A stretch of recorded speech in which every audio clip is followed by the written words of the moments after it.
Hey, it's me. It's Micah. You know, I've been thinking a lot lately about how life has its way of taking us exactly where we need to be, even when we don't see it in that moment. And honestly, this job that I've had for the past year and a half at Waste Management has been one of those blessings. Like, who knew that one man's trash would literally become another woman's treasure? I took this job last year thinking it was going to be temporary, something really to just hold me over while I figured out what was next. And yet here I am, promoted, started my new position at the start of the month, and I'm growing, I'm learning so much about myself in the process. And over these past 4 weeks, I've been in this soft little reset mode, really slowing down, taking things day by day, letting myself just be present. It has not always been easy, but it's been so necessary.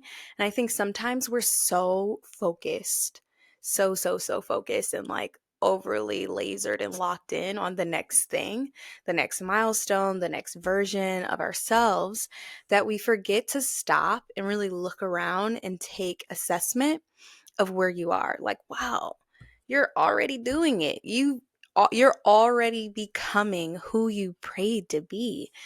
And I had one of those moments recently. It was just about 3 weeks ago. I woke up one morning, I realized I was, you know, reporting for my first day of work in my new position as a senior account executive with Waste Management, and it kind of hit me. And I'm like, well, I'm here because I worked for this. Like, no no shit, Sherlock, basically. Excuse my language. But it's so easy to get caught in the weeds, in the grind, and forget to celebrate the things that you've actually accomplished. And I am terrible at that. I kind of look at it as, oh, this is what I should be doing. I should be doing well. So let's move on. And I don't give myself that little pat on the back, but I'm really being more intentional with that these days. And I'm really proud of myself, not just professionally but also personally too. Moving to North Carolina has given me I take a deep breath because I was scared when I moved here. I thought there was just no reason why I needed to be in North Carolina. But it's given me the amazing opportunity to spend more time with my family. I see them and my siblings a lot more than I ever had when I was living on the West Coast. And honestly, it's been very healing for me. Those last minute trips, the dinners, the random, like, let's hang out or go somewhere or let's go to a concert. Last week, I went to the weekend concert with my little sister and her friends, and I didn't realize how much I was missing out on in life before I moved here. And so during this reset, I've been rebuilding my own routines, kind of reestablishing like what works for me and learning how to prioritize my mental and physical health in a way I've never really done before. My new position gives me, obviously, new position means new responsibilities, and there's a lot that comes with that, but I've also got a lot of flexibility at the same time. And I'm really happy to say that I've been keeping up with my hot yoga. It's been huge for me. And I am so glad to say that I've been using my Whoop watch still. And to get really honest with myself about what's actually going on inside my body. Like, it's not just about how I look on the outside, because looking at me, you could say, yeah, she's pretty decent shape, whatever, or how I feel on the outside kind of thing. But I'm really looking deep, and I'm so excited to report that since the last time you heard from me 4 weeks ago, I am no longer, let's say I'm no longer aging in dog years, okay? I was like 7 years older when I put on this Whoop when it gave me my health span. And now it's saying I'm only 30 years old, guys. I'm so close to being 28. I can't wait. So, in 4 weeks, I've improved my health span by almost 2 years just by getting consistent with my movement and paying attention to my recovery, the sleep consistency. we're still working on that part. I am not going to sit here and lie to you and tell you I'm in bed by 10 p.m. every night and up at 6. Like clockwork, baby, that's just not happening. It's not me yet, but it's progress and I'm proud of it. And really, what this episode is about, progress. That's exactly what it's about. Learning from where you have been so you can step into where you're going. That's why I'm so excited for you to hear my conversation with Jacob. This conversation, ironically, was actually the very first interview I recorded when I first started working on the podcast earlier this year. And honestly, listening back, it feels like such a showcase of my true authenticity. It's me having fun with serious topics while still sharing insightful information for you, my audience. And the timing is kind of wild because I was waiting to figure out when the perfect moment to pencil it in would be. And then I took this break and reassessed and said, wow, this is perfect. It aligns with where I'm at right now in life. And I'm so excited for you to hear it because I feel like I sound more like myself. And this is exactly what I want to work toward in every single episode. Jacob has one of those stories that really just sticks with you. He didn't even feel like his life really started until he was 23. He battled addiction, found sobriety, became a therapist, built his own business, and now he helps other people figure out who they want to be and how to get there. And something we dive into, something I've been reflecting on a lot during this reset period that I was just in, is how our past isn't something to regret, it's something to learn from. There was a time, I'm not going to lie to you, I felt like I had completely screwed up, chop, chop. I thought I screwed up my life, completely messed it up. And I thought I had taken this huge wrong turn somewhere and derailed everything I imagined for myself that was going good and in the right direction, right? But now, looking back, I can see that every hard thing I went through, from getting married, being divorced, losing my dog, leaving California, and leaving Arizona again, all of it brought me here. And here's exactly where I'm supposed to be. So that's exactly what Jacob and I are talking about. How your feelings aren't facts. How your past is full of insight if you're willing to look, and how faith and recovery aren't just nice ideas. They're action words, things that you can be doing. Sometimes it takes getting really, really low and it's not comfortable, but that's where you're going to grow, and that's where you're going to find that gift of almost desperation that pushes you to change. So, if you've been feeling stuck or wondering how to even begin rewriting your story, because I've been there, I'm in the middle of doing it right now with you. I think this conversation is going to hit home for you. It's about rediscovery, about making peace with where you've been, and about choosing every single day to step into what you want to be. So, here we go. All right, guys, let me introduce you to today's guest, Jacob Kenna. His journey is one of resilience, transformation, and a deep commitment to helping others.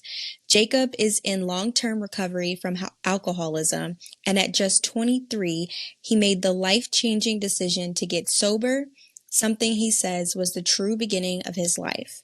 That decision set him on a path of growth and purpose.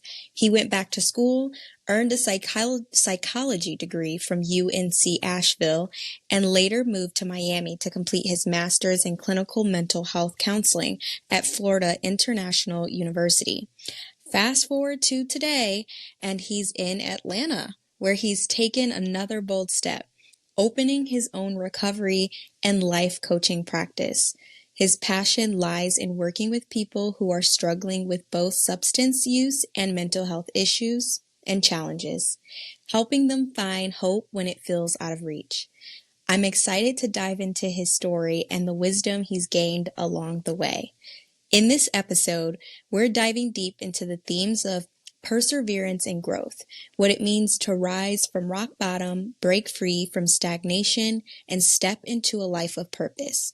We'll talk about fear, change, and the mindset shifts that make real transformation possible. If you've ever felt stuck or wondered if real change is within your reach, this conversation is for you. Jacob, welcome to the show. Oh my gosh, I'm so excited. First of all, I have to say the way that you just kind of like described everything I've been through and what we were going to talk about today, it had such a big smile on my face. I thought it was so sweet, some of the things that you were saying, and I loved it. And I'm so excited that you're doing this. I think you're perfect for this. So I'm really excited to dive in with you today. Thank you, Jacob. I really appreciate it. Yeah, Your girl. story, your story is incredibly powerful. Can you take us back to the moment when you realized you needed to make a change? Oh my gosh. To be honest, the moment I remember it like it happened yesterday. To be honest, like I had been really in and out of recovery since I was like 16. And my parents, it was like this constant battle with my parents, like them sending me to treatment and then me getting out of treatment and relapsing or like not really wanting to be there, not taking it serious. And I think that, ultimately what I learned from the whole thing was you can't change for anybody but yourself, right? So like you're kind of like Mm, you can lead the horse to water, but they can't drink type thing. And it didn't matter if it was like, they would send me to these extremely like bougie treatment centers and like that didn't work. And then they would send me to like a homeless shelter treatment center and that didn't work. And like I was really able to finally understand that like change happens when you're ready to change, right? So like change hmm cannot take place unless it's coming from within and there's like this gift of desperation to change. And I remember when I was given that gift of desperation, it was my sobriety date is June 1st of 2018. So I can't remember exactly if March or May had like 30 or 31 days. Let's say it had 31. So it would have been like May 31st of 2018, which was the last time I ever put any type of mind or mood altering substance in my body. And it was just like it was really, I consider it to be like a spiritual awakening. It was like this all encompassing like confusion and guilt and shame about like where I was in life.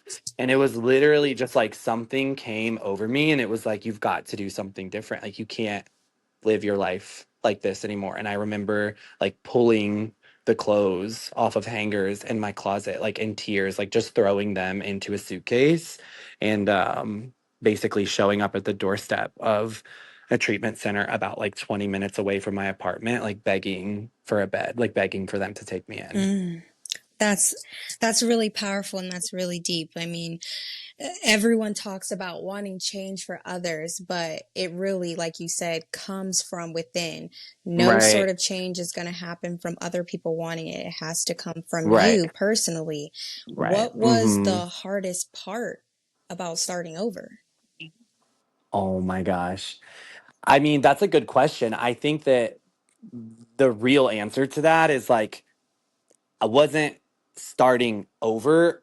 I was like starting, right? Like, there was no Mm, starting over because I had nothing. Like, I had nothing. I remember having to scrounge change. This is so embarrassing, but whatever. I'm putting it all out there. I remember having to scrounge change to get, I don't smoke cigarettes anymore, but to get a single cigarette because I couldn't even afford a pack of cigarettes. I mean, mm, to me, there was no starting over. It's like I was just getting started living at the age of 23, which was hard to accept, because like so many people my age were like graduating with their bachelors and moving to accept jobs in new cities and like here I was like on my hands and knees like praying for change, like praying to stop being in so much pain. And so I think like what that was like for me, I mean, it was a lot. Like I remember when I remember the first night being in detox and the elevator had these like it was like a mirror type of elevator, and I will never forget. I had these scrubs on and the elevator was like slowly shutting and I could see my reflection and I like broke down into tears. I was like I couldn't even I had no idea who I had become, and it was just like I knew in that moment that I was going to do whatever it took to change, because I think that it was the first time I really was able to have this thought of like I'm not even I don't even know who I am. I don't know who this person is that I'm Mm. looking at. And so I feel like it was never really starting over. It was genuinely like I believe that I started living on June 1st, 2018. That's like my truth.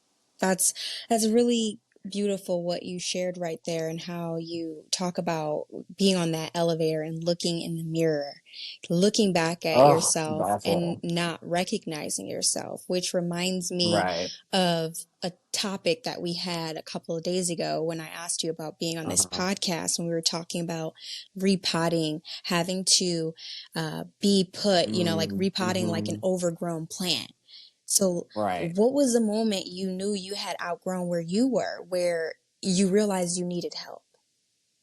I literally was having to scrounge change for a single cigarette. I'm not proud of my past, but it's also why I'm where I am today. And it's a big part of who I am and who I was. And there was a moment, I had like some run-ins with law enforcement due to like the way that I was drinking. And I had gotten myself into a little bit of trouble. And I remember I was getting ready. I was in a situation where I was gonna get in trouble again. Hmm. And I had to make this decision, like basically I had to make this decision, like, do I want to get in trouble again, or am I just gonna run? And I did. It's like one of the worst things to look back and talk about, but it's also just like that moment where that action in itself, that behavior in itself Mm. was so insane. Just so like far from everything I've ever been taught as a child, or everything I've ever learned, or every part of who I was. And it was that moment where it hit me, where it was just like, you have to change. This is not normal. This is not healthy. This is not okay. You're not living. Like, you're simply just existing and you're displaying these behaviors that are like so far from everything that you believe in and everything that you stand for as a person. And I think that that was when, because it just kept happening. It just kept happening like Mm. over and over and over again. And I don't know what it was about that one last time. And really what I think it was is it started happening so quickly. Like I would get in trouble and then I would get in trouble so quickly again, because alcoholism is a progressive illness. It gets worse over time, never better. And every time I would go back out, I would pick up where I left off, but stronger, right? So I would Mm. get like More this length of intense. sobriety. Oh, absolutely. Like I would get this length of sobriety for like 30, 60, 90 days. And then I would go back out and it's like I would pick up right where I left off. I mean, it was just like insanity. And then I just remember like, I don't know. I was no longer identifying with the behaviors that I was displaying. So that right there, no longer identifying with the behaviors that you were Mm, displaying, ties into mm. this next question I have, where we're talking about you can't find peace in a place that you've outgrown. Oh Oh, my, you better clap it. okay, okay, here we go, here we Yes. go. So Oh my gosh. let's No, speak yeah. towards the Yeah. It's true. audience, and let me ask you this. What does that mean for someone who feels stuck but doesn't know how Oh to my move gosh. forward? Because Oh you my were gosh, Micah. clearly I have debating so it much to so say. many times where you're like, ooh, this is getting Right. bad, but then going right back in. Right. Oh my gosh. I think I have so much to say on the topic of like staying in a space that you've outgrown. I think the reality is like if you're not getting uncomfortable, then you're not changing. You're not growing, right? And so often like when we feel anxious or we feel uncomfortable, we want to avoid instead of like we want to avoid instead of confront. You Mm-hmm. know what I mean? Like because I think that that's what feels the most comfortable. And that's what alcohol is. My alcoholism, like that was comfortable to me, right? Right. Like that was comfortable to me. I knew. what life was like with alcohol in it. I had no idea what life could be like without it in it, but it was scary to me, right? Mm-hmm. It was uncomfortable to me. I think what it comes down to is like comfort and uncomfortability, and understanding that like the two cannot exist together. Like comfort and growth do not exist. They don't exist together, right? So in Mm-hmm. order to have growth, you have to get uncomfortable. But you also you can't change, you can't grow or change in a space that you've already outgrown. And this isn't just to like alcoholism or anything. This is for anything, like relationships, jobs, friendships, Mm-hmm.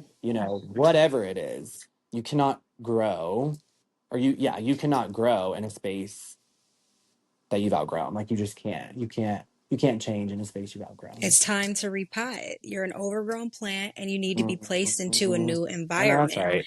And Yep. this is something that I can say that I fall victim to of, oh my gosh, this is so uncomfortable.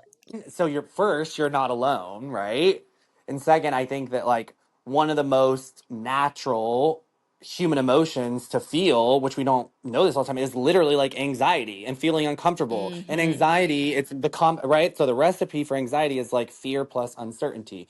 Fear plus uncertainty equals anxiety, and that's what it's like being uncomfortable, right? So I don't want you to think that that's like exclusive to you. You're not that special, girl. I'm just kidding.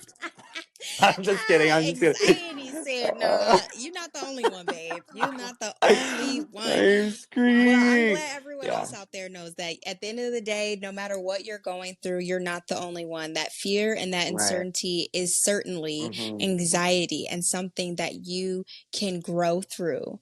You grow through Absolutely. what you go through. And I that know that's right. fear is constantly holding us back. Doesn't matter, like you said, what the situation is. But how Right. did you transform your fear into faith? Mm. Oh my gosh. I think I actually remember my very first like crippling fear in sobriety, and it was transitioning from treatment to like the real world, right? Because when Mm, you're in treatment, you're in this bubble, right? So you're in this basically, like I call it like the sobriety bubble, and everybody that you're around is in sobriety, and everybody, you're working with therapists and you're going to group sessions, and you're not really, it's not real life. It is, right? But it also isn't, because you're not really exposed to like your triggers or to high risk situations, or any situation that puts you kind of like closer to a drink. It's more like protective. And I remember my very first fear just being like, you know one, like, am I going to be able to do this? Like, am I going to be able to go from this environment that's like all about sobriety and very safe for me and very protective, back out into the real world? And I knew that, I knew if I went back to my apartment that it was over for me. Like I knew that it was time for me to, kind of like how we're talking about, you got to replant. mm-hmm. um but everywhere you go, you take yourself with you, right? Which is also something I learned, which we can talk about later in the podcast. But I knew that I needed this environmental change. I knew that there were too many memories in that apartment. Mm, I think there was also leftover alcohol in that apartment. And I think like the mental side of things, just being in that space, it didn't feel safe to me. And so I think that too, when it comes to change, like you have to be willing to do whatever it takes to change, whatever that looks like for you, right? That's not to say that everybody has to change their environment, but I knew in my gut that I did. Like I knew in my gut, like I was so scared, right? yeah. So I knew that I had to go somewhere different. And I remember, kind of like I said earlier in the podcast, when I had nothing to my name, like the center I was at, they bought me a Greyhound ticket to go to Asheville, North Carolina, which was like so pivotal for me. And I moved there, Mm-hmm. even with a lease still in Wilmington, North Carolina, that was like in my name. Like I literally took this huge leap of faith, like that I'm going to sublease this apartment, and kind of moved into this halfway house, which I lived in for the first year of my sobriety. And had to really lean into that faith. I mean, my very first fear was just like what life was going to be like outside of treatment. And I mean, it was a lot, it was a lot. So I think for me, it was like turning, like faith is an action word. I think Mm, like recovery is an action word, right? And if your mind's not working for you, it's working against you. And so I really felt like I had to do anything in my power to make sure I was not operating through fear and I was operating through faith. And I think that what that required was me to take a look at the action steps that I was taking in my life. That's really beautiful. Faith and recovery are action words. I love that. Yes, they are. I'm gonna They have to put are. that on a quote on a little sticky note and put that up Oh, because you better give me a piece of the pie. I'm gonna send you your check. I'm gonna send you your check, Jacob. Don't you worry. Don't you worry. Because Oh my gosh, I that's just great. love that you say that because when we talk about, existing and being in survival mode, and when we Mm-hmm. realize we're just Mm, repeating the same old tricks and behaviors, or doing mm. the same old thing. And Oh yeah, the right, insanity. clearly. And sometimes we feel trapped within that.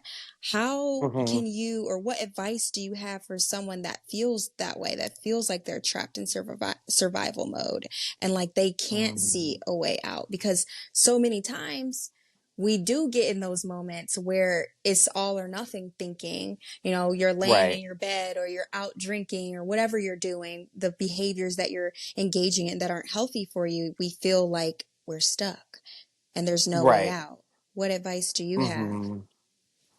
Ooh, I think there's a difference between somebody that's stuck because maybe their like mind is working against them, right? And then there's somebody that's maybe stuck because they are in survival mode as like a trauma response, right? So I think that I like like that you it's unpack that. really yeah, like it's really, what might work for somebody might not work for somebody else because there's so much like unprocessed trauma there that their brain has like, repressed a lot of these memories and they're continuing to like show this symptomology associated with previous traumatic events. So I think, if it's challenging because you have to be like trauma informed if you're going to be working with a trauma patient, but if it's coming to somebody without trauma and somebody like I think there's different answers for both. Mm-hmm. So I would like to be able to give advice to both, and what I would say to maybe somebody who's just feeling stuck, that's not a trauma response. You know, you have to start somewhere, right? And sometimes just gaining the awareness is, well, every time gaining the awareness is starting. That is the first step. Just literally listening to this podcast and saying like, wait, I think I identify with that. Like that's the first step. And I think that my advice is to acknowledge that first step. And then for somebody who's maybe stuck in like this trauma response, right? Letting them know that they're not alone and that there's resources for people like us that have been through things like that do show that trauma response. And sometimes we have to unpack what's happened in order to move forward, right? But to Mm, not stay stuck in that trauma. Because I think this is where we can go wrong sometimes is like working with a client because I do coaching and then I also do psychotherapy. So my coaching is separate from that because they're two separate entities. They're not the same thing. And mm-hmm. I think like ultimately when we process trauma with a client, we want them to be able to process their trauma, and we want them to be able to regulate their nervous system and understand that they're safe now, right?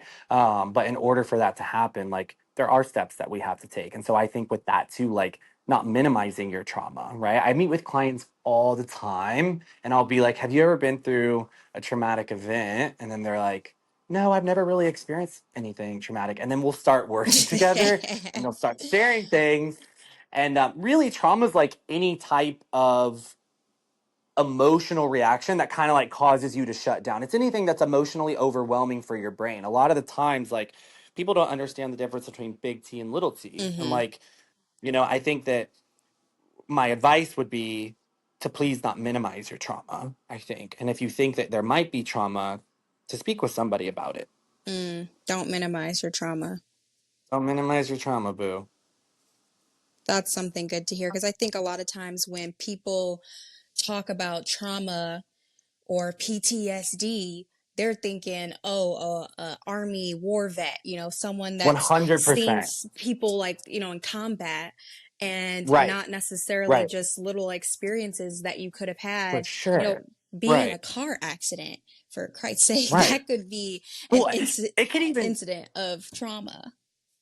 right, right. Well, it can even be like, when you were 7 years old and your mom was like running late to pick you up from school and it wasn't communicated, right? And so your body Mm, goes into like this state of and panic, shock.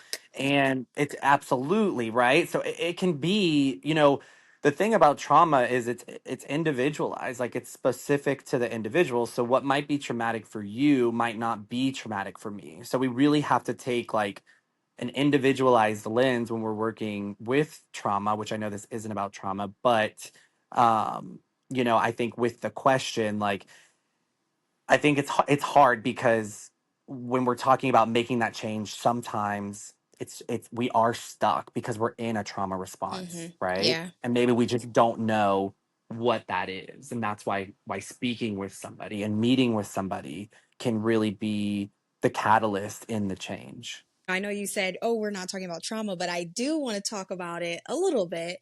I want to talk Okay. about post-traumatic growth, PTG. So Ooh. unlike PTSD with the post-traumatic stress disorder, you got PTG, Mhm. which refers to the idea that people can experience significant personal growth after trauma. So research Absolutely. by Richard Tedeschi and Lawrence Calhoun explores how adversity can lead to greater appreciation for life, deeper relationships, and a stronger sense of Mm-hmm. purpose. According to Absolutely. the American Psychological Association, just to tie this in, do you think your lowest moments helped shape you in a way that wouldn't have been Oh, possible without absolutely. them? Absolutely. I mean, I wouldn't be on this podcast with you right now if it wasn't for those moments, right? I wouldn't have any of the things that I have today if it wasn't for those moments. And I think this is such a powerful question because I feel like when we're in the midst of it and we're stuck and you know, we're feeling like we're lost or like that's where the magic happens, right? Like that's where the magic literally happens. That's where we get those are the times that we remember. Those are the times that shape us, and those can be the times that push us to pursue a better life moving forward. And I think that we give these moments like so much attention. I say this to my clients all the time, like these are the moments that change us. These are the emotions that spark change. If nothing changes, nothing changes. But if we're also not feeling these intense emotions, we're probably not going to feel really inspired to change, right? So, kind of going back to what we talked about earlier, like that gift of desperation. Like, who knew that that gift of desperation that I had been given in that moment, that challenging time for me, was going to instill this mindset where I was like, I'm going to do anything it takes to recover from this. And so I think there's beauty in those moments.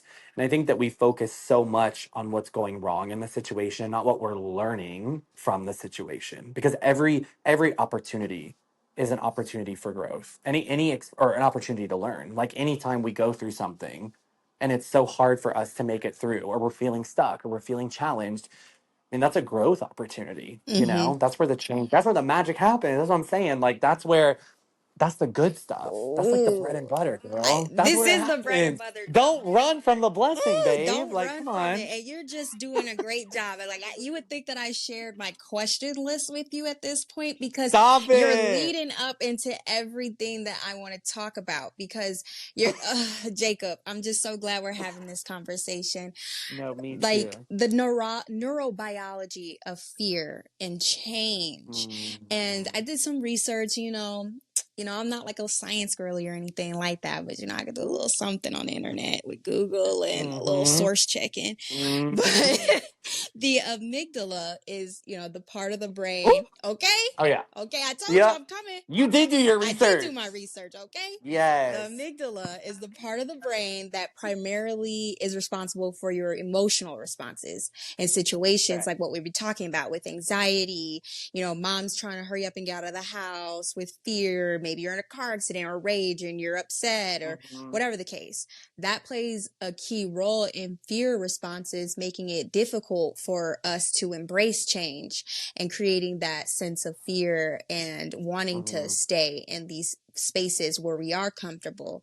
And that leads Mhm. into just like the brain's plasticity or Ooh. neuroplasticity, which is the brain's ability to Mhm. change its structure and function over time, meaning we can, I say it's the brain's ability to bounce back. oh, bounce back, just like Big Sean. Okay.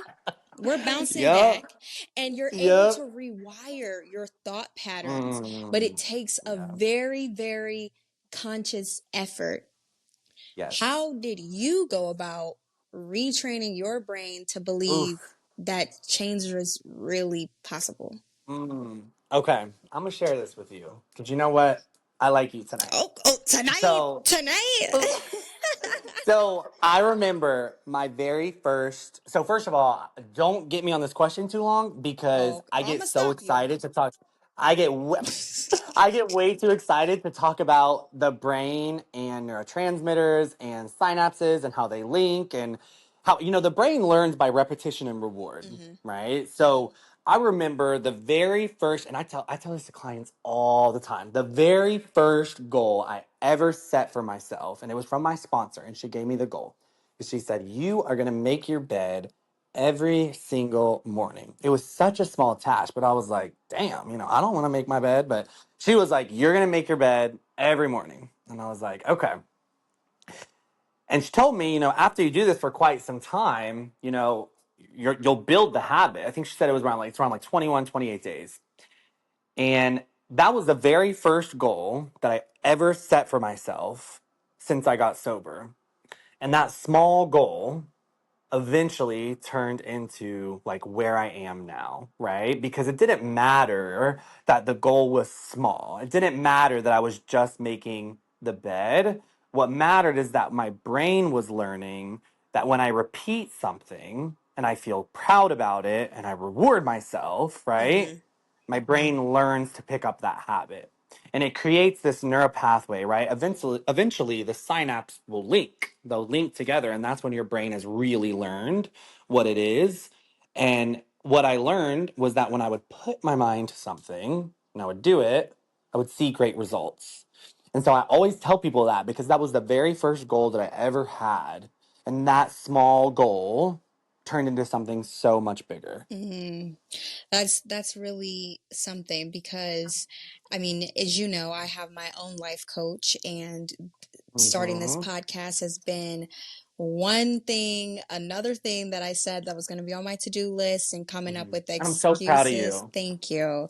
And just being Yeah. overwhelmed with this whole project of putting a podcast together, finding people to interview, putting the questions together, Hmm. creating my website, all these other things. But really, you should just take it down to one step. And that's what I was talking about with That's Maria, right. my life coach, and how these small things add up into bigger things. Like leading up to this podcast, I had to text Maria everything I was doing every day for the podcast. And now here we Right. are having this Right. conversation, Absolutely. that Right. accountability and just being able to Hmm. follow through on these tiny little things that add up to something. Right. You went from Absolutely. this small task of making your bed every day to I want to be a life coach and start my own business. Absolutely. Absolutely. No, I love that you said that. And I do want to touch on a little bit of you. I think that you know, there's nobody that I know that's more fit to have a podcast than you. Like you, Uh, I feel like you're giving me so much attention and I know we talked about this the other day, like you shared something with me that it changed my life. I mean, I think about it all the time and I remember exactly where I was. I was in an Airbnb, I was in Miami, I was finishing up my graduate program and I was going through like a really hard breakup. And I remember you said to me, you were like, you know, God can't, there's some rooms that God can't take you in if you're bringing certain things with you or like certain people with you. And that, mm-hmm. I don't think you knew the weight that carried at the time, but it was so accurate because all these doors, even the life coaching business and what I've been able to do in Atlanta and all these things, like you were so right. And I just feel like you're the perfect person to talk about these things. You know, you're super influential and you live stuff like this. Like you don't just talk about it. I see you live it. And I think like you walk the walk and talk the talk. Does that make sense? Like this Yes. isn't, and I respect that about you. I mean, I admire you. I look up to you. And so I did want to give you like a little bit of a shout out and also say, I'm really proud of you for taking these steps as well. Cause you know, you're modeling basically what we're talking about today. So that's, I mean, that's important and that's big and that's huge. And that will help people that are listening to it because you're not just saying it to say it, right? Like you're living it. This is your own experience too. Yes, thank you, Jacob. I really Of appreciate that. And, course. I'm always here for you whenever you have something you want to talk about or discuss or some advice you Oh need, yeah. because Oh, trust me, I know. because Jacob be quick to pick up that phone. He not shy to call Micah. Yeah, that's right. I know that's right. I really appreciate that. And I am excited to finally be in a space where I am willing to embrace this uncomfort of doing something different, doing something new, and being able to Mm, add what I think, my value to the world and to society by bringing up these topics and these conversations and being able to have them here with not just you, but anyone else that's here listening to the podcast right now. And this really goes into this next note of what I want to talk about with what we were discussing with Eric Erickson's psychosocial development, his 8 stages. And for those of you who don't know, Eric Erickson is a German American psychoanalyst and developmental psychologist who significantly influenced the 20th century and the thought on personality. And so the seventh stage of these 8 stages of psychosocial development is generativity versus stagnation. A lot of people feel mm, stuck in stagnation and we start repeating the same cycles without growth. We talked about this a little bit previously, but yeah, we what are did. your thoughts on Hmm. this stage and how it relates to your journey? Oof. I actually, I'm going through something right now that I feel like relates to this exact stage. I know when we talked about it the other night, you know, I mean, I think what this stage is all about is like, you know, you're either looking back on your life and you're feeling proud about the choices that you've made, or you're looking back with regret. And I think that this specific stage, although I'm not in it right now, I think about it often. And sometimes I'll use it to like guide my thinking and I'll have to ask myself, like, am I staying in this situation because it's comfortable to me? Or am I staying in this situation out of fear? Mm, Or am I staying in this situation because it's not really like challenging me, right? And I use that to kind of guide myself and to say, well, if I was to look back on this, would I be disappointed I didn't take the leap? And I think mm, that 99.9% of the time, the answer to that is yes. Like, I know when I look back on my life, I want to know that I did things that aligned with me and I said things that I believed in and I helped people or I helped people, you know, who needed it and I helped people who wanted it and I helped people that did it. And I think like you know, I want to be conscious of the decisions that I make because the reality is like each decision I make influences who I am and what I end up doing and what I end up thinking when I get to that stage. And I just know that when I look back, I don't want to be filled with regret. I want to know that I got uncomfortable. I want to know that I turned my fears into faith. And I want to know that like I persevered. I really hope that when I look back, um, you know, that I'm really proud of the decisions that I made. And I think that for a long time, like I wasn't proud of the decisions that I was making. You know, going back to the conversation we were having earlier in the podcast, like I couldn't even look at myself and identify that like that was me, you know? mm-hmm, And I think that that too is what I never want to feel like that again. Like I'm so grateful. I'm so grateful that I made the decision to get sober at 23 years old because I had so much we all have so much time and so much change to grow, but I felt like I got a head start because I was so young Hmm. when I made that change. And I feel like that change, that me being in sobriety has literally acted as like the root of all my decisions moving forward. Because if I'm not putting anything I put before my recovery, I'll lose. And I want to make sure that I'm making decisions that align with me and allow me to know that like I continued to challenge myself and that I didn't get stuck, right? I don't want to be stuck. Hmm. Being stuck is like that's a huge that's a huge fear of mine. Being stuck. I don't want to be stuck. It's hard I too because know like change is hard. It's it. hard, but like It's so oh, uncomfortable, but that's the only it's way so we get through uncomfortable. to the other side. Like I was telling you, Will Smith before he does this, like seminar or something like that. He's talking to a crowd of people and he's talking about his experience going skydiving. And that really Mhm. encouraged me to go jump out of a plane. But he says that God places the best things in life on the other side of fear. And it's true. It's so true. It's so true. I can't, I mean, it's literally, I'm literally in a situation right now, and I don't want to go like too much into it, but I, I'm in a situation where I walked away, two things actually that I've had to like walk away from that weren't serving me anymore. Hmm. It's been like 6 days. And when I tell you, Oof. I'm already noticing that like, things are happening for me. And I just know that if I would have stayed in that fear, I wouldn't be experiencing what I'm experiencing right That now. alignment. That That alignment, right? And alignment. when, let me tell you, when you are not aligned with something and something is not meant for you, it will not work for you. It will not work for you, and you will not feel peace No. in a situation that is not for you. That is very, very true. The universe will give you many, many signs that will pop up and just Oh, yeah. alter and sway you so quickly and take you off your Hmm. feet to the point you're like, why is this happening to me? And sometimes we Right. have to take a moment and take a deep breath and go, okay, am I playing the victim Hmm. here? Is there something I can Mm. actually do myself? Is it really the world that's happening to me? Or is there something that I Mm. should be doing differently in the world?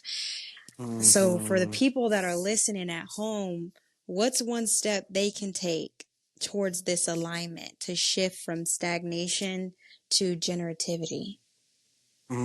Oh my gosh. I think something came up for me because you were talking about kind of like feeling like a victim a little bit. Mm-hmm. And, I think I'll go into it a little bit. I mean, one of the things that I recently had to do was kind of like walk away from a relationship. And I've been in this dynamic for like almost 3 years. And, I couldn't understand why I was going back to something that wasn't serving me, right? Mm. And someone had said something to me and it really stuck out. And because it was kind of funny, but it really made me take a look at it. And they were like, and this is really just specific for like the relationship dynamic I'm in. I'm not saying this to really anybody else, but I'm saying, somebody she said to me and she said, Jacob, you were a victim the first time, right? Like you Mm-hmm. were a victim the first time that you had this challenge with this other person, but you're a volunteer now. And I Oh, said, whoo! I said, oh, I, cause oh, I, my heart just I, dropped. I've been volunteering for I too was much stuff. like, "Damn." I know that's right. And I really, she ate Mic drop me up and very walked away. She respectfully. didn't have to say nothing else. When I sat with that, I was like, "Oh my gosh, she that hit me because it was true." Mm-hmm. Because I kept putting myself in a situation that was not safe for me anymore, right? Like Mm. it wasn't healthy for me anymore. And I was volunteering to go through that pain instead of volunteering to heal from that pain. Ooh, And so I think that's what my advice would oh. be, ask yourself, like, are you volunteering for some of the pain that you're going through? And if you are, what is one small step that you can take to change that? I love that. Thank you, because you got me over here sitting thinking about my life and all the little things that I could be doing, where I might be voluntarily, contributing towards my own pain. And not necessarily taking the action that's required for me to move on and make Mm, that alignment and shift towards mm, generativity. So I really mm, appreciate you for sharing that. for Another sure. thing that I want to bring up too here is we were talking about the committee that's in our head. We're Oof. constantly fighting, all these different thoughts all day long. I'm somebody that can stay in my head all day long. The Mm, child, the adolescent, and adult, all these parts of who we are. How do we mm, recognize which part of us is speaking and how to oof. respond to it? Oof. Oh my gosh. And to be honest, you know what? I'm actually not an expert on this, but I know a lot about it because my therapist clocks my tea on this exact thing. And, I think one example I can give is I was in a recent situation and so much was coming up for me. I was feeling so many emotions at once. And it's because the committee, right? Mm-hmm. The child, the adolescent, and the adult, they were arguing, right? And I think that anytime you're noticing that you're experiencing so many emotions, that's what's happening, right? Your child, your adolescent, and your adult are completely on different pages. And he had said to me the other day, he was like, it sounds like your inner child has a lot to say right now, and your adolescent is really angry. And then your adult is extremely confused. And when he said that to me, I was like, oh my gosh, this makes so much sense to me, right? And I Mm-hmm. think this is with every situation, right? Like really asking ourselves, like, what's coming up for me right now? Is this my child? Is this my adolescent? Is this my adult? And I know for me, when I'm angry, right, that's always my adolescent. Because when I look back on my life, and I'm a gay male, so growing up as a gay male in a very conservative town, it wasn't the best experience for me. And I did, I got bullied bad, really bad. And so I was really angry as an adolescent. Mm. So I know anytime I'm like having this anger response is typically that adolescent in me, right? Or anytime I'm feeling unheard, or anytime I'm feeling abandoned, or anytime I'm feeling just like sad. It's like the little boy in me, like he just wants to be heard or he just wants to be loved. And then I think, when it's my adult, it's like when I just don't know what to do. I'm confused. Mm. I'm just like, I just, because it's the body keeps the score, right? We're operating. Our body is just the vessel that's carrying the brain, right? Like it's just the vessel that carries the brain, and our brain, carries our memories and our experiences and our responses, right? And Mm-hmm. so, I think like what it comes down to is really taking a look at what's going on and then being able to draw connections with these times in my life and then to be able to like identify who's chatting, who's the loudest at the table, right? Mm. I really like that you break that down that way of like, a lot of times the child is the sad one. The adolescent can be, angry depending on what experiences you had. And then the adult is Mm, confused. And I can resonate a lot with that, especially right now in adulthood. I mm, feel very confused about a lot of things, transitioning from living on the West Coast for 10 years, being married, getting divorced, putting my dog down, moving back to North mm, Carolina, living with my mm, family, and just figuring out what all does this mean to me and right. how do I manage all of what I'm feeling, who is talking right now to me actually. Mhm, And I mhm, just want to ask, like, when we think about what we're meant for in life or the things that we want to do, a lot of times we feel like we want to give up. And you've said to me before, like, don't give up before the miracles happen. Can mm. you share a time when you were close to giving up, but you ended up pushing through? Oh my gosh. I mean, yeah, I feel like to be honest, I feel like there's a bunch. And if there's anybody out there listening, like, I don't want anybody to think that there's just been like one moment where I've Mm, wanted to give up, you know? Like, I right. want people to know that there's been a lot of moments where I've wanted to give up. I think there's also been a lot of moments where I haven't given up, right? And so I know for me, like, when I lost my mom to Mm, cancer when I was 28, so about 2 years ago, and it just didn't make sense to me. I think my mom is the one who introduced me to sobriety. She's the one who took me to my first AA meeting. She's the one who modeled recovery to me. And so our relationship was so special. And I think, like, one of the things I always worried about when I got sober was what I would do if someone so close to me, you know, passed away or didn't make it. And I wanted to give up in that moment because I just felt, I don't even know how to put into words what that experience was like for me, but it was almost just like, why? mhm, Like, why? What is the point? Like, if my mom's not here with me, then what's the point? And this is actually, really on brand because today I had an interview because I'm thinking about going and working a little bit part time and doing some more therapy work outside of my coaching. mhm. And it actually came up in the interview, and we were talking about my coaching business, and they were telling me like how amazing that was, and how like they were just saying like that's really inspirational, like that's amazing.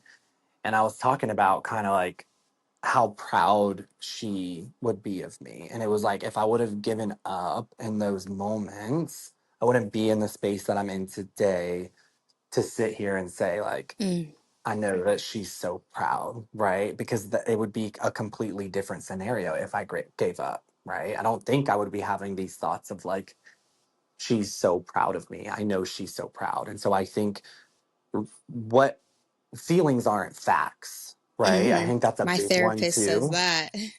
Mm. Yeah, you better keep her. Feelings No, and I'm just facts kidding. don't Uh, always match.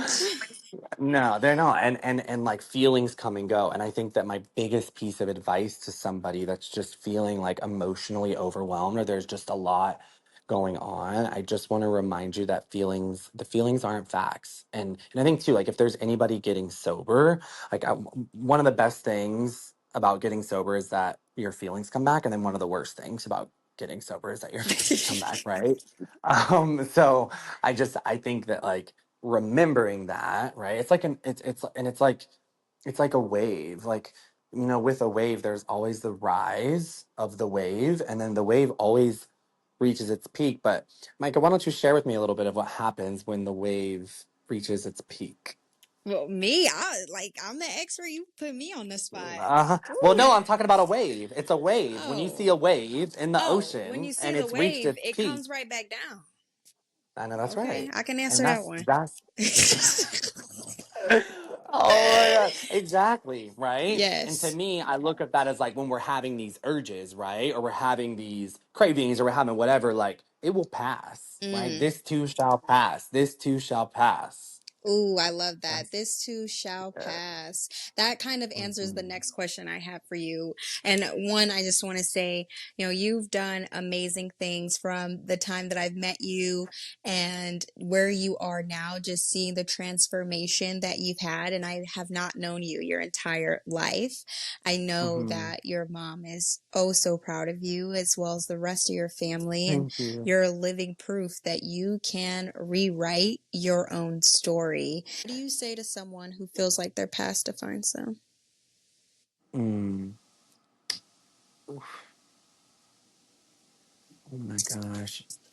I mean, I'm like stumbled because it's like, I think your past doesn't define you, right? Like your past allows you, your past is what gives you insight. Your past is what sparks growth. Your past is what allows you to change. And we've got to change this narrative that the past is what defines us, because the reality is the past doesn't exist, right? Like the past was a moment in time that was reality at one point, Mm, but the future doesn't exist either. Like it's in this moment, right? And so what we can do in this moment The only thing we can do with, well, there's multiple things we can do with the past, but one of the most productive things that we can do with the past is learn from it. That's what it's for. That's what that's for, is to learn. And I think my biggest piece of advice is to take your past and to use that as insight. Insight is pivotal when it comes to therapy or coaching or changing, because without that insight, we can't change, we can't grow, we don't know what needs to change, right? Mm, And so whenever like I'm working with clients that are feeling a lot of shame and a lot of guilt, I don't say to them like, but you're so great in this, I explore that with them. And so what I would say is, you know I would want that person, my advice would be to explore why you choose to let your past define you, right? Like, mm, why is it that you are choosing to allow this to define you? Because there's you in the present, right? And it's what you do in the present that will shape your future. And so if in the present you are allowing your past to define you, my question would be, what might your life look like a year from now, right? If we don't shift that narrative, that narrative's got to shift, mm, right? Because our past does not define us. Our past is insight into areas that need adjustment and areas that need change. And with the shame piece too, when we sit with that shame and we explore that shame, it allows us to identify the behaviors that took place or the actions that took place, to minimize those feelings of guilt and shame, right? mm-hmm. And to say, what was the silver lining here? We can always find a silver lining. I remember, you know, trying to find a silver lining when my mom passed was like the hardest thing for me, because I couldn't find anything that was a silver lining. And when I looked at the situation, I was like, well, we were given 6 months basically, right? So they had came to us and said, like, she has 6 months to live. And a lot of people don't get 6 months. A lot of people don't get, sometimes people lose people in an instant. Right. And so the silver lining I was able to identify was that I was given that time. And so what I would say is, I would say to look for the silver linings in your past, and then to use your past as insight for your present. That is very beautiful. I love that insight, just how you can explore why you choose Hmm. to allow that to define you. Absolutely. It's like this galaxy, or it's just like this room full of information that you can pull from to change and to grow and to say, okay, I remember when I did this, I felt this. And I don't like feeling like that, right? I don't want to feel shameful when I do this, or I don't want to feel guilty because I do this, right? Hmm. I want to change that about me, right? And Yeah. so when we can look at it like that, so much change can happen. But this narrative that like our past defines us, it's just not true, because the only constant in life is change, and we're constantly evolving and we're constantly changing, right? And it's like, when it comes to the way that like others perceive us or this or that, like there's millions of perceptions of you, Micah, just like floating around the world, right? And that's why the only perception that really matters is your perception of you, because nobody else has the same perception. My perception of you is different from your mom's perception from you, or you're different from your sister's perception of you, or your friend's perception of you, or your partner's perception of you. They're all different and they're all unique in their own way. Hmm. And that's why our perception of us has to be the most important one and special. I love that. Thank you for adding that in. I That's the think, tea on that. that's beautiful. And sometimes your and feelings and facts don't always match. I remember when my therapist said that, I was like, oh, Mhm. dang. Okay, let me go ahead and Oh, write that yeah. one down and remind myself Mm. about that later. But Absolutely. Especially when your feelings are coming from a place of like distorted oh my thinking, gosh, yes. right? I'm like, what do Like, you mean it don't match? I'm like, right, yeah, right. Because it's like, that's you're not a mind reader, right? You do not have a crystal ball, exactly. You don't know right? my life. Like, absolutely everything you're feeling right now, you're putting that on you, Mm-hmm. right? And that's on you, right? And Mm-hmm. I'll say to the clients too, once we've learned about distorted thinking and once we know what's happening, because awareness without action is bullshit. Excuse my language. I'm sorry. I had to clock it. Awareness, Clock it, awareness without please. action.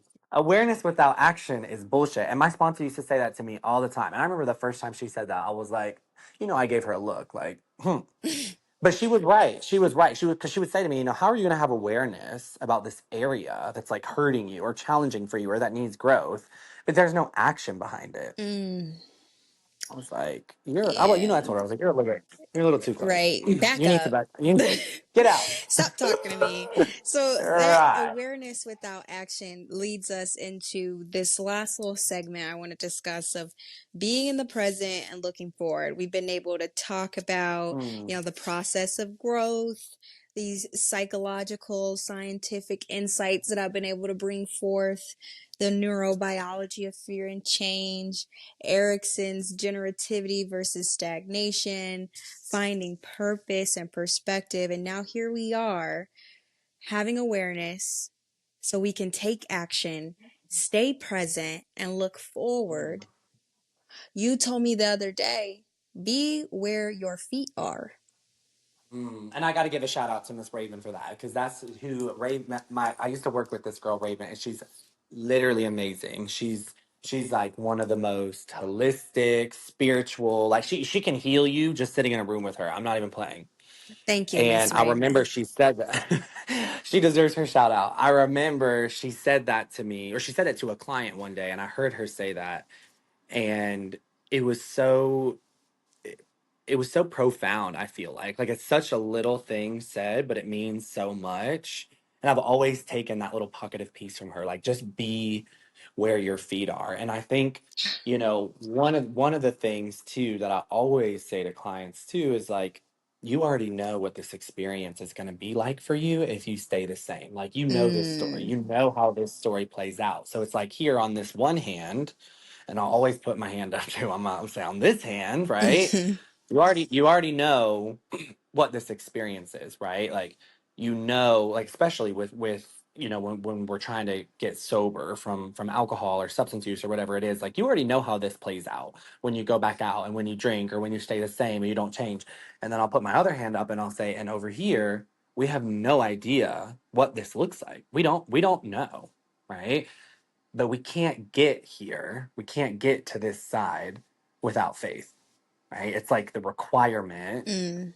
to get on this hand, to get on this side. And so just to be where your feet are, right? Be where your feet are. I love it because it's like your past does not define you and the future does not exist. Mm. But what we do have is this present moment. And a lot of the times, you know, if we ask ourselves like, am I where my feet are? A lot of the times the answer is no, right? Yep. And that needs to be clocked a little bit more. It really Like, does because you get carried away in your head, yes, absolutely, thinking about absolutely. the And so past and like, thinking about the future. no, absolutely, absolutely. And sometimes that can just be such like a grounding thing to say to yourself, like, well, wait a minute, where are my feet? Right. Well, Mm. I'm right here. What's going on now? What can I do today? What can I do Right? right now? What can I do right now? Mm. Mm. A little poetry clap there with the snaps. I love that. Oh my So we're gosh. getting close to the end here. Looking back, how has your definition of success changed over the years, Jacob? Oh my gosh. Oh my gosh. Oof.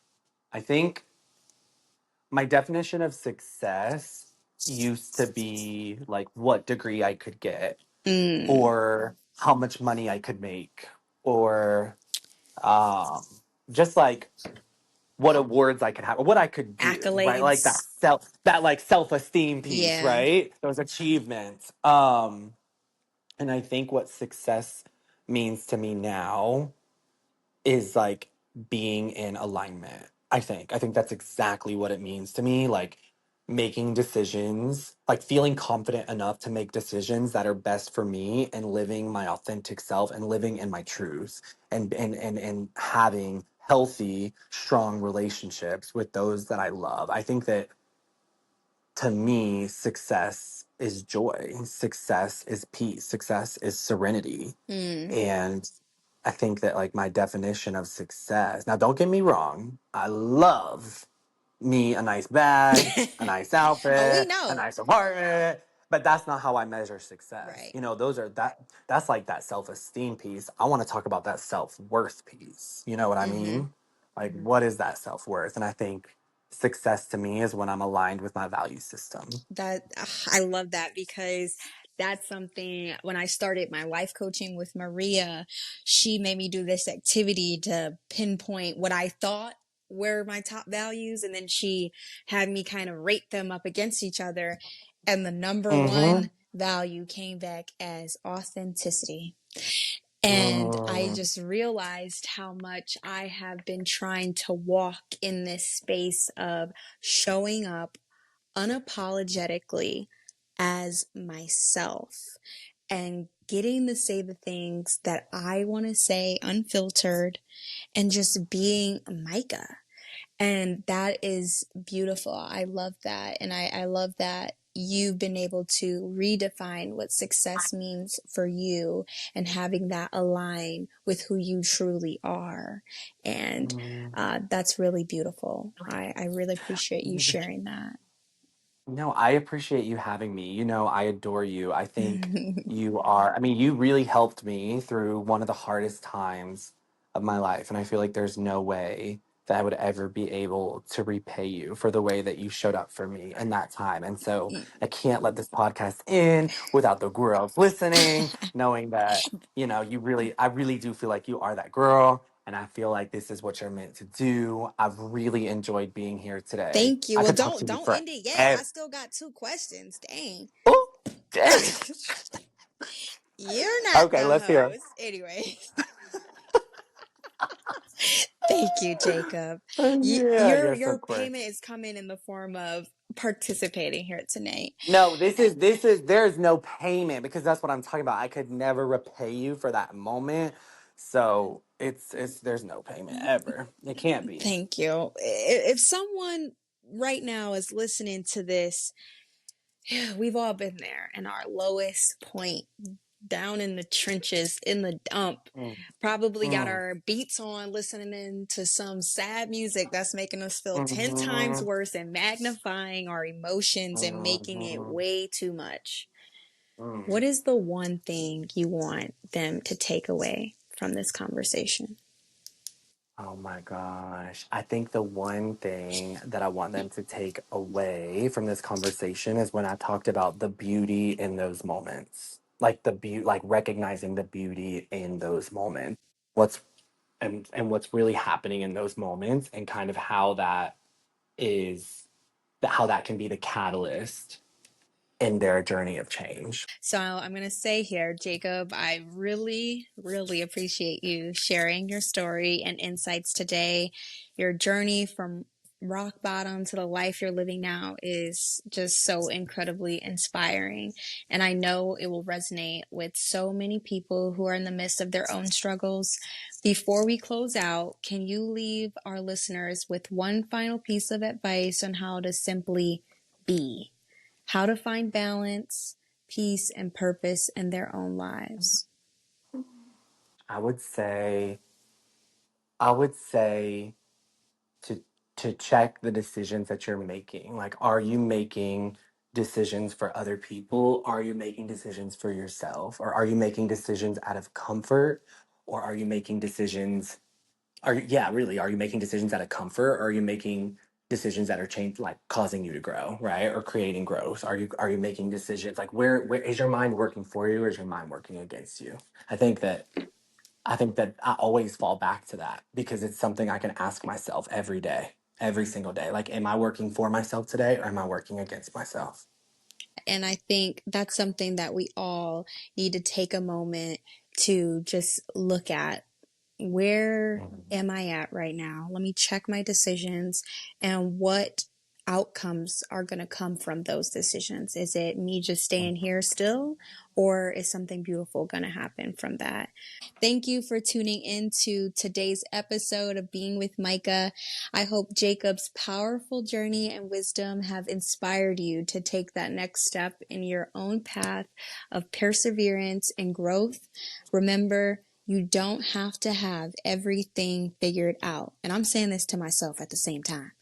But just That's by right. being present and showing up for yourself, you are already on the way. Now that was a powerful conversation. I don't know about you, but re-listening to this episode really made me feel like the whole purpose of me creating this podcast suddenly reflourished and just came to the forefront. And I think what I love most about sitting down with Jacob is how much he reminds us that our past isn't something to regret. It really is something to learn from. And no matter where you are right now, you always have the ability to rewrite your story. Because guess what? You're the author.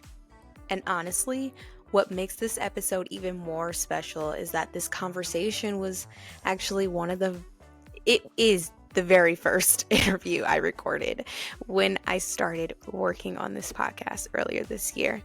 At the time, I had no idea just how much it would line up with where I'm at now in this current season of the show and in my life. And looking back, I'm so glad I waited until now to release it for you all. It just feels so right. We covered so much in this episode, so here are a few takeaways I want you to sit with, okay? 1, your feelings aren't facts. They're real, but they aren't always the truth. Don't get clouded in all of that mumbo jumbo. 2, growth requires discomfort. If you feel stuck, it might be time to repot yourself, to step into a new environment that allows you to thrive. It might be moving, it might be hanging out with new people, it might be a new job, or it could be everything, because it was for me. 3, faith and recovery are action words. Change doesn't happen by accident. You have to choose it. You have to make the conscious decision every single day to do something that makes you so uncomfortable that you inevitably grow from it. 4, don't minimize your trauma. Whatever it is that you have been through matters so much, and it shapes how you show up today. So make sure you take time to give some appreciation to that. And I know that sounds crazy to say, but it's what got you to where you are. And my personal favorite from Jacob, number 5, be where your feet are. Stay present. This moment is where your power lives. We cannot get very far by just living in the past, something that already happened and does not currently exist. And same with the future. Get too caught up in where you're going to go that you're not paying attention to where you are. Be where your feet are. Before we wrap up, I want to leave you with something Jacob said that really stuck with me. And sometimes when you have to start over, you just need to redefine what success means to you. We get so caught up in what success means. And I think when someone hears that word, success, you think of money and great things, nice, lavish things. But that definition is solely up to you. And for him, it's not just having a nice bag. It's great to have the bag. It's great to have the flashy title, right? But it's really for Jacob about living in alignment with his values. And that's something I can say I resonate with so much, because that has been the whole point of this reset, and realizing that this podcast episode was next for you all to hear. If this episode spoke to you, please share it with someone who might need to hear this conversation. You never know how it could impact their journey. And if you want to learn more about Jacob and the incredible work he's doing, you can find him online at sobryrecovery.com. That's SOBRIRECOVERY.com. Don't forget to subscribe to Being with Micah on Apple, Spotify, or YouTube so you don't miss future episodes. And if you loved today's conversation as much as I feel like I did, leaving a quick rating or review helps us reach more people who need these stories. Thank you so much for spending time with me today. Remember, you are not stuck. You're just getting started. Until next time, keep showing up for yourself. I'll see you on the next episode.